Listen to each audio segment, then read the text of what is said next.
Не успел обернуться, на меня прыгнула рысь прямо на плечо. Павел Порфирьевка Сілеусен оның үйі янында ташланған. Егетнің төнлә клубтан кайтып килеше була. Но он прыгнул и вроде пытался укусить. Башта аны эт дип уйладым. Әлеге җаннар сикерде дә тешләргә теләде. Ярый әле муеным ябык иде. Курткымның якасы саклап калды. Өстенә Сілеусен сикергәч, Павел җиргә егылган җанварның читкәрәк китүен күргәч, тиз генә өенә йөгерә. Әлеге хәл турында ул әти-әнисенә сөйли, ләкин аңа ышанмыйлар. Иртәгесен кар өстендә ерткычның эзләренә тап булалар. Мы нашли утром следы вот здесь.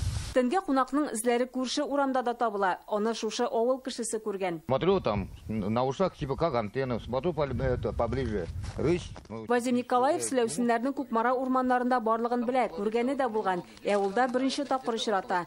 Ерткычның салкында катып беткән үле гәүдәсенә тап булган. Карыйм монда эт шикелле бер ята. Якынрак килеп барагач, карыйм койрыгы кыскарак. Әйбәтләп карасам, колакларында ниләре бар я, антенна шикелле әйбәтләп кем уйлаган монда рысь ята дип. Әлеге вакыйгадан соң бер атна вакыт үтсә дә, Сілеусен табылган җирдә эзләр әле дә бар. Авылда яшәүчеләр моны кан эзләре ди.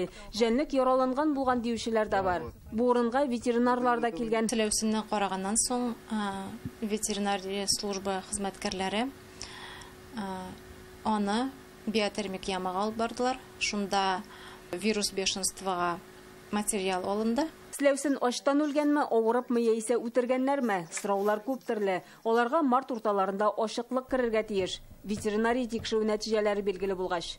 Кукмара районыннан Шулпан Касыймова, Наталья Мезина, Владимир Гурьянов, Яңа Гасыр каналы.